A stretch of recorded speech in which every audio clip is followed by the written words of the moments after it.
We departed the Grand Isle of Chiloé, and after a 5-hour ferry ride across the Corcovado Sound, we're back in Chitan on the Carretera Austral.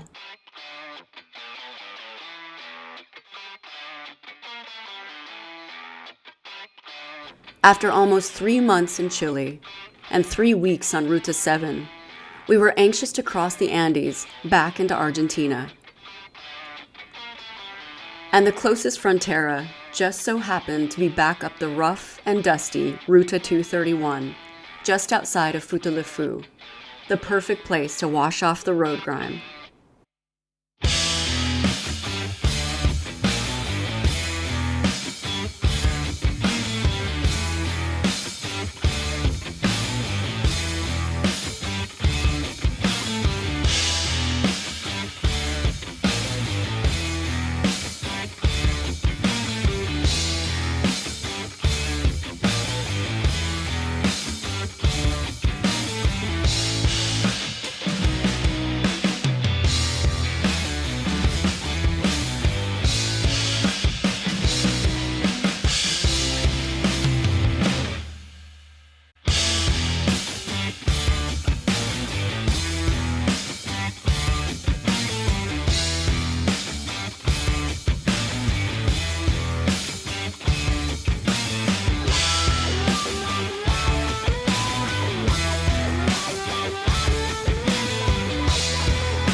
Having survived the Terminator, widely considered the best whitewater rapids on planet Earth, we dried off and got down to business. The business of Argentina.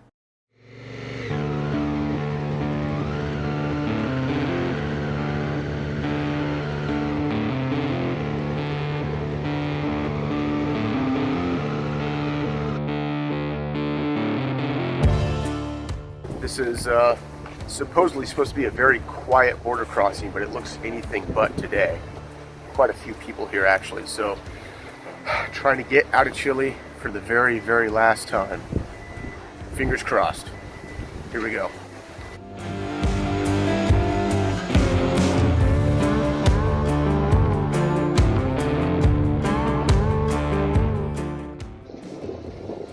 All right, well, we got it. It was a little touch and go in there for a minute. He started asking a lot of questions, and he made it very clear he does not want me going to the north of Chile. So, which we're not going to Chile. We're not going back to Chile. Ciao, Chile.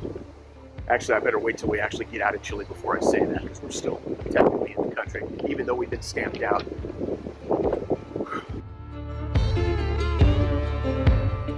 Hastily departing the Chilean frontera, we made our way to the Argentinian side of the dotted line.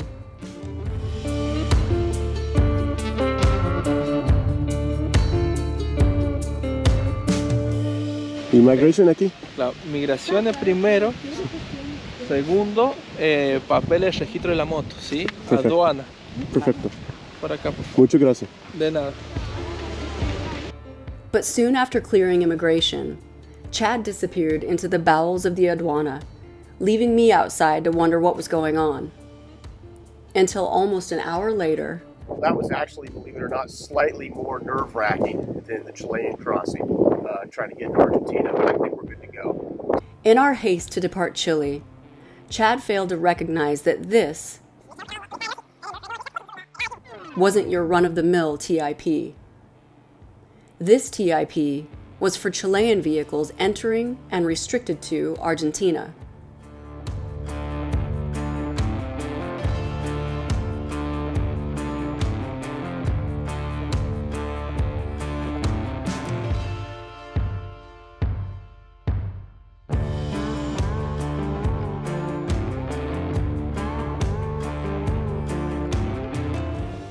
And to make matters worse, after about 100 kilometers of ripio, our freshly welded windscreen brace gave up the ghost.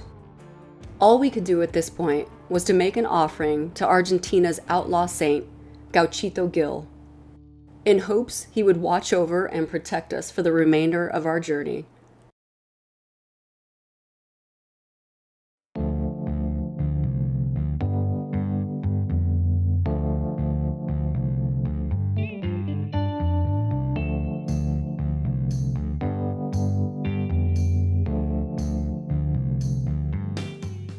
Passing through Esquel, we continued north on Ruta 40 along the arid and windy Andean foothills, before ascending into the mountains in search of a campsite for the night, just outside of Lago Pueblo and El Bolson.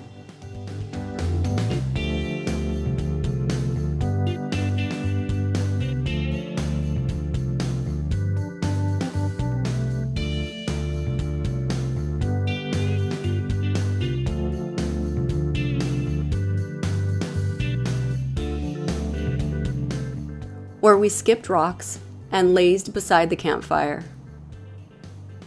Happy to have finally embarked on the next leg of our trip and finally say farewell to Chile. Or so we thought.